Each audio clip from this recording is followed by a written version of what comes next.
Assalamualaikum warahmatullahi wabarakatuh. Nama saya Suryaningsih. Alamat Jalan Dewi Kundi nomor 10 Salatiga. Profesi PNS Polri, Polres Salatiga. Saya pertama kali mengenal Tasli. Saya dikenalkan sama teman saya namanya Umi Atun. Saya kan punya sakit di dada sebelah kiri sama tangan sebelah kiri, linu-linu di belakang punggung, di belakang tengkuk, sakit, rasanya sakit sekali. Itu sudah saya rasakan sudah kira-kira 5 tahun. Kemudian saya waktu itu yang meriksa Bu Dr. Lisa, saya dideteksi pakai mikrosirkulasi. Saya dites, ternyata saya punya sakit jantung koroner. Saya kebetulan waktu itu saya terkejut, kok sakitnya bahaya sekali gitu. Saya langsung diperiksa, saya dikasih obat Dansen Plus, disuruh minum di bawah lidah, Colbelen sama Cordyceps. Disuruh minum 2 kali 1. Kebetulan saya minum sampai 3 hari. Kebetulan rasa sakit nyeri linu di tangan sebelah kiri hilang, alhamdulillah. Terus kebetulan saya nyoba lagi, badan saya kan gemuk sekali. Badan saya waktu pertama kali saya belum minum produk Tasli itu, saya berat badan 89 kilo. Pakai Margarita, pagi 1, malam 1, sehari 2 kali. Terus saya tambahi dengan Colbelen, teh Camellia. Selama 1 bulan ternyata badan saya agak menurun, berat badannya turun sampai sekarang sudah turun 17 kilo.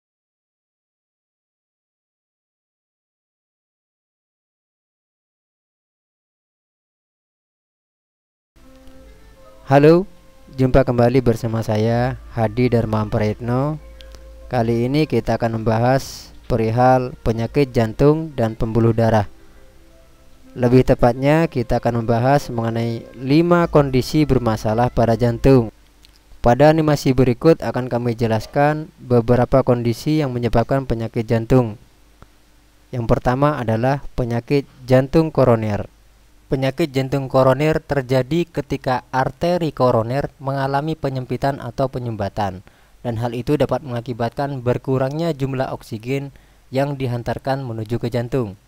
Hal tersebut terjadi karena adanya aterosklerosis atau arteriosklerosis, yaitu penyempitan atau penyumbatan aliran darah dalam pembuluh darah koroner. Aterosklerosis adalah penumpukan endapan lemak pada dinding bagian dalam dari pembuluh darah.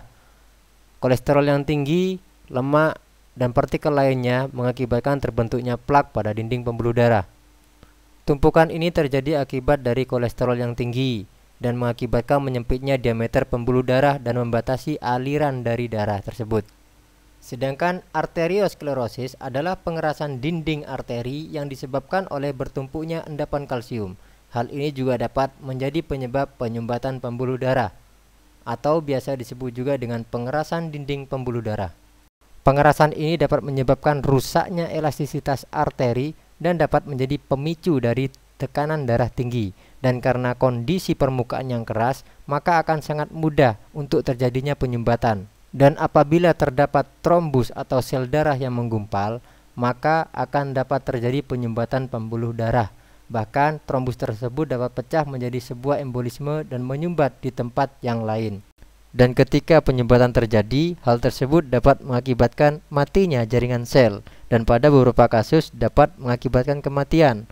Hal tersebut dapat kita lihat dari pasien yang mengalami serangan stroke. Jadi penyumbatan pembuluh darah dapat mengakibatkan jantung, hipertensi, dan stroke. Kondisi kedua untuk masalah jantung adalah infark miokard akut atau serangan jantung.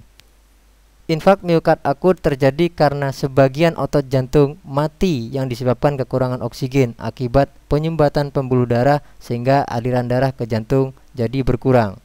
Akibat ada bagian otot jantung yang mati, maka jantung tidak akan dapat lagi memompa darah, dan kondisi ini dapat mengakibatkan serangan jantung, shock, edema paru, atau gagal jantung kongestif. Dan pada sebagian kasus, pasien dapat mengalami serangan jantung akibat jaringan otot jantung yang mati. Kondisi berikutnya yaitu aneurisma atau kelainan pembuluh darah, yaitu suatu gangguan di mana ada kelemahan pada pembuluh darah. Biasanya pembuluh darah akan kehilangan elastisitasnya dan menjadi keras.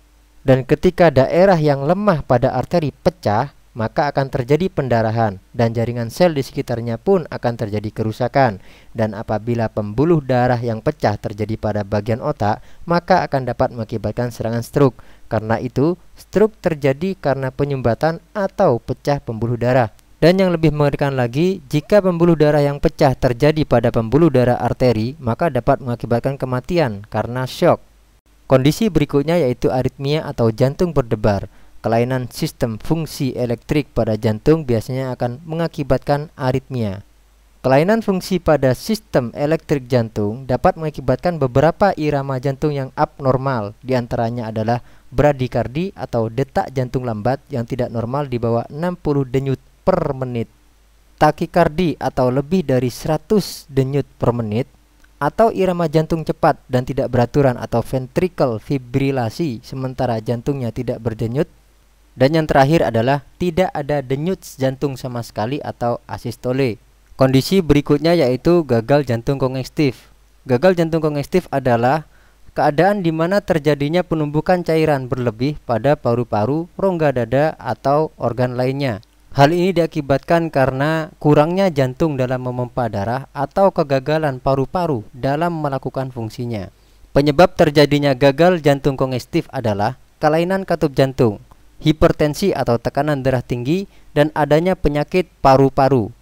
Beberapa gejala terjadinya gagal jantung kongestif adalah takikardi atau denyut jantung yang berlebihan, nafas pendek, tekanan darah yang meningkat atau hipertensi, sianosis, keringat berlebih, kulit dingin, dan lembab. Aterosklerosis atau penyumbatan pembuluh darah merupakan penyebab utama dari terjadinya 5 kondisi jantung bermasalah seperti yang sudah saya jelaskan. Dan penyebab utama dari aterosklerosis atau penyumbatan pembuluh darah adalah lemak atau kolesterol yang tinggi. Jadi apabila Anda memiliki kolesterol yang tinggi, Anda perlu waspada karena kolesterol tersebut dapat menjadi pemicu utama terjadinya tumpukan plak pada dinding pembuluh darah.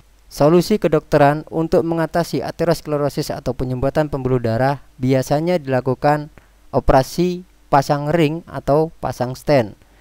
Sebuah alat kecil yang dinamakan dengan kateter akan dimasukkan melalui pembuluh darah di bagian paha sampai menuju titik penyumbatan pembuluh darah. Sebuah kawat kecil akan dimasukkan sampai menuju titik penyumbatan pembuluh darah. Berikutnya kateter akan masuk mengikuti alur kawat sampai menuju titik penyumbatan. Saat sudah mencapai titik penyumbatan, maka sebuah balon akan dikembangkan hingga membuka penyumbatan pada pembuluh darah. Pada saat itulah stent akan terpasang dan terus berada di dalam pembuluh darah yang tersumbat. Namun, apakah proses pasang stent atau biasa dikenal dengan pasang ring merupakan solusi yang terbaik untuk mengatasi penyumbatan pembuluh darah? Dan apakah seseorang yang sudah pasang ring pasti tidak akan mengalami penyumbatan kembali? Dan jawabannya ternyata adalah tidak.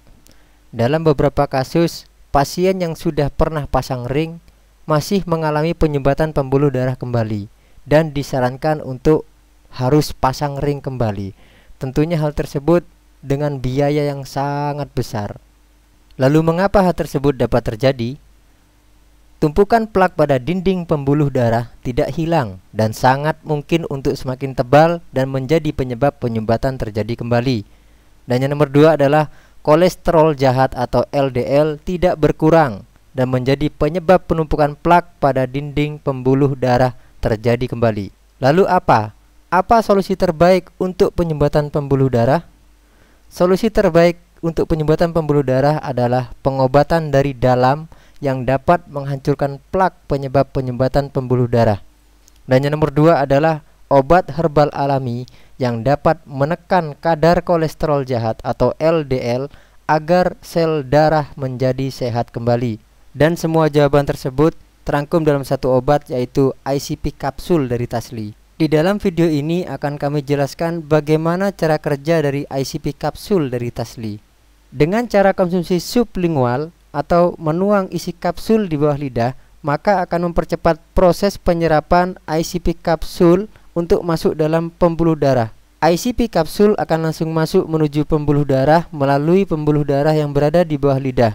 Dengan demikian, mikrogranul sebagai isi dari ICP kapsul akan langsung memperbaiki sel-sel darah yang berada di dalam peredaran pembuluh darah. Selain berfungsi untuk membersihkan tumpukan plak penyebab penyumbatan pembuluh darah, ICP kapsul juga berfungsi untuk mengencerkan darah untuk mencegah terjadinya trombus agar tidak terjadi penggumpalan sel darah. Pada bagian video ini Anda akan dapat melihat bagaimana ICP kapsul dapat membebaskan penyempitan atau penyumbatan pembuluh darah yang diakibatkan oleh bekuan darah atau trombus.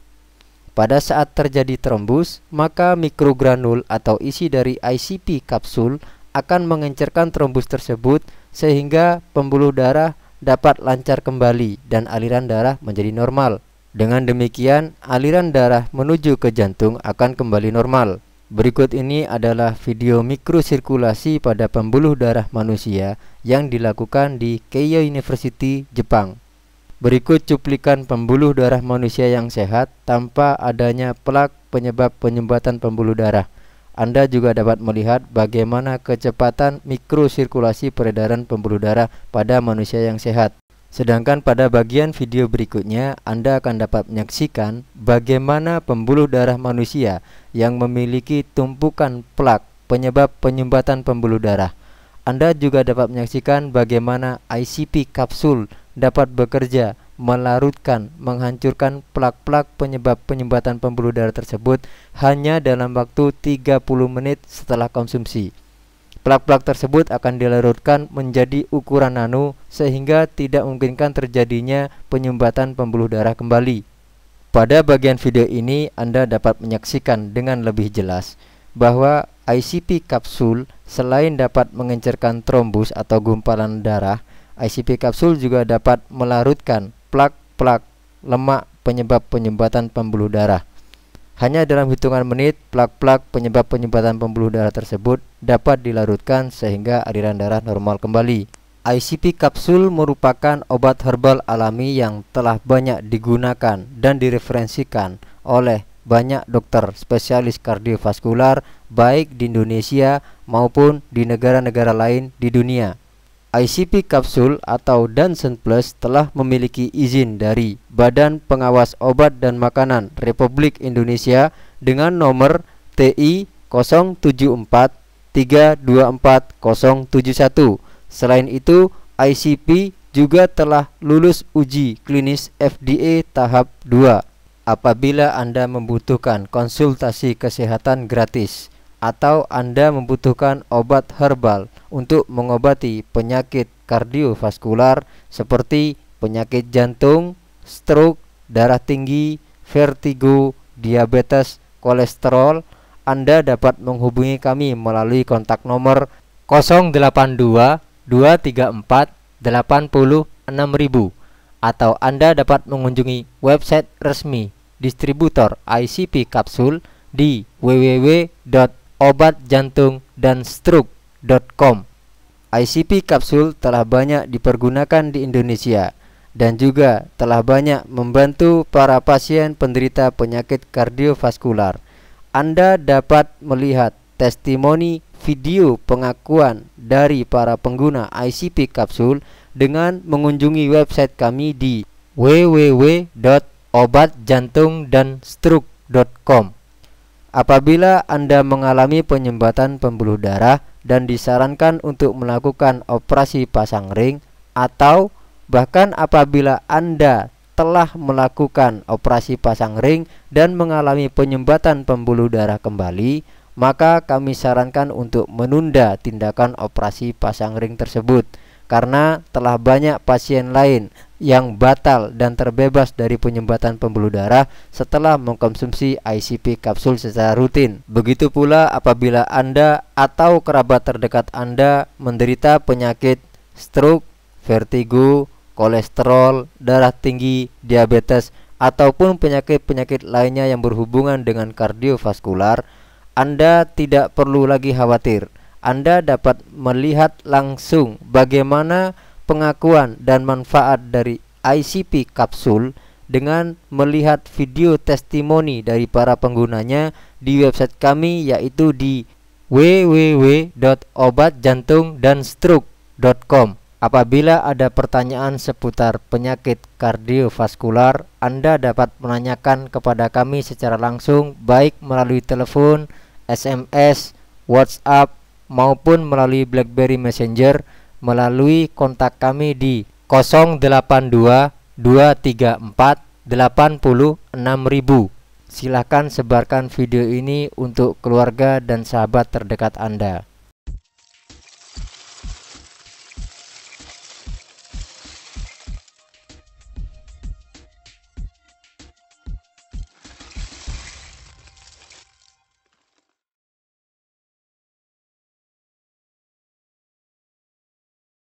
Nama saya Fani, umur saya 18 tahun dan saya seorang mahasiswi. Dulu saya mengalami kendala di bagian dada. Dada saya terasa sakit, nyeri, detak jantung tak beraturan, susah bernafas, tangan saya berkeringat. Telah mencoba berbagai macam pengobatan dokter dan terapi, tetapi hasilnya belum memuaskan. Sampai pada akhirnya di Tasli ini saya diperkenalkan dan diarahkan langsung oleh Ibu Ersi. Di sana saya diajari bagaimana cara minum obat Tasli dan Sen Plus ini, yang diminum dengan cara di bawah lidah. Yang minum Tasli dan Sen Plus ini terlihat perbedaannya. Saya bisa lebih mudah bernafas, detak jantung pun normal, tangan juga tidak berkeringat lagi. Penglihatan saya menjadi lebih terang, dan pastinya karena Tasli dan Sen Plus ini saya dapat beraktivitas seperti orang-orang normal lainnya. Terima kasih dari Tasli.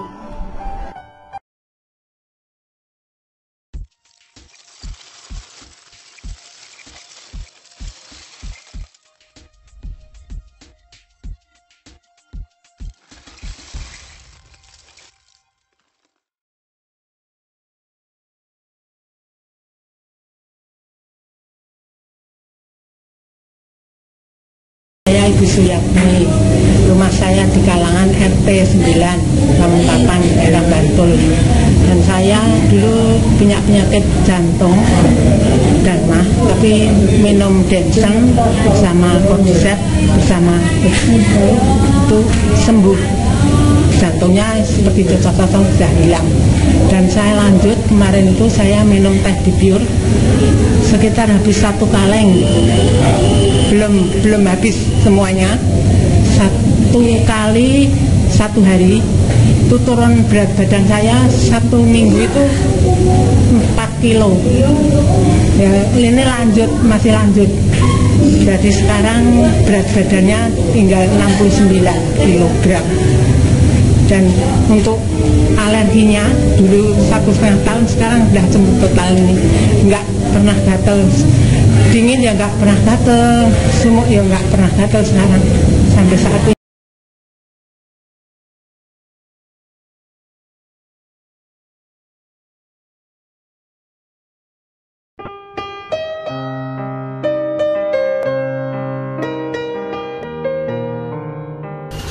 Putu Giem, kami dengar bahwa Putu Giem punya penyakit jantung. Ya. Terus dan sudah menggunakan produk lecitin. Ya. Terus sudah berapa lama Bu Putu Giem ini sakit jantung? Ya sudah ada 2 tahun. Kalau boleh tahu Bu, gimana riwayat Putu Giem sakit jantung? Dulu itu menggeh-menggeh, pertama-tamanya menggeh-menggeh itu langsung periksa ke Celaket, terus difoto rekam di Celaket, lalu di rumah kambuh lagi, lalu ke Panggung itu, terus yang ke-1 kalinya itu enak, terus yang kedua kalinya itu rasa sudah minum obat itu masih rasa tidak enak, badan itu semua tidak enak itu, terus itu pinggang panas, terus ke atas itu pusing.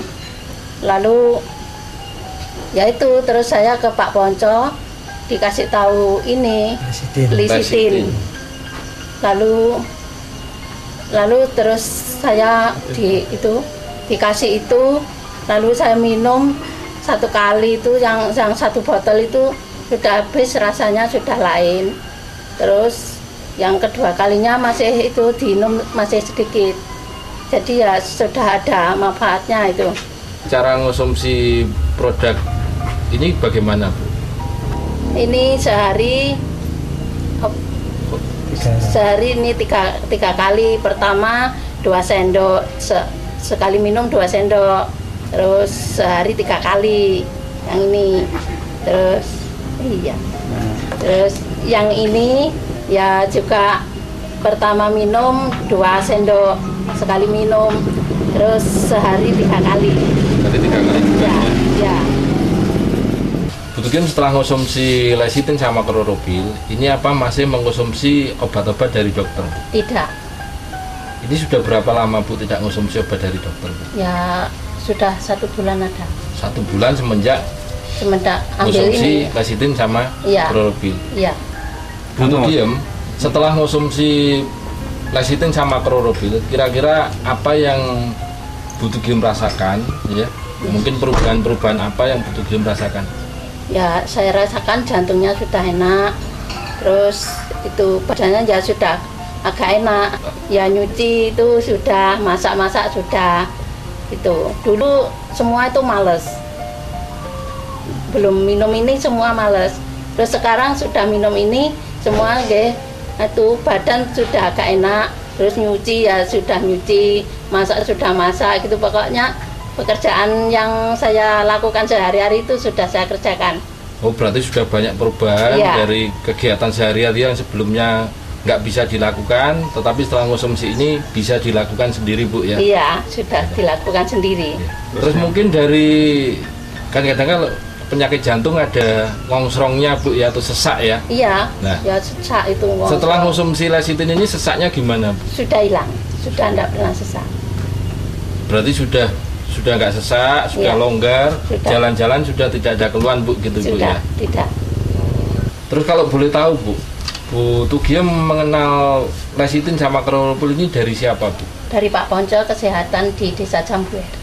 Ponco sebagai tenaga kesehatan di Desa Jambuer, kira-kira pendapat Pak Ponco tentang lecithin atau produk-produk kesehatan dari NASA itu bagaimana, Pak? Jadi begini, setelah pengalaman-pengalaman yang saya alami dan pengalaman saya sendiri beserta keluarga, ternyata produk nutrisi lecithin dan klorobil ini sangat luar biasa, jadi sangat bermanfaat sekali, terutama untuk kesehatan kita. Yang mana di lecithin dan klorobil tidak ada setetes pun unsur-unsur yang akan berakibat buruk pada tubuh kita. Harapannya apa kira-kira, Bu, setelah konsumsi produk lecithin sama klorobil ini? Harapan saya ingin tetap sehat dan terus minum obat lecithin dan terus minum obat ini supaya tetap sehat sampai bisa merawat anak-anak. Tidak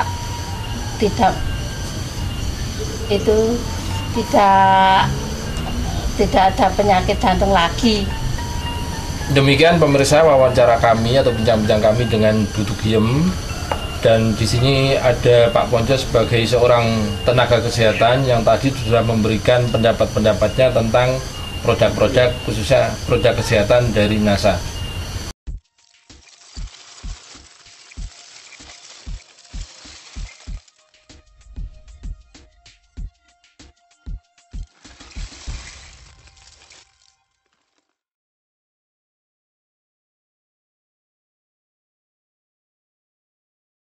Saya Ibu Suyatmi, rumah saya di Kalangan RT 9, Kamuntapan, daerah Bantul.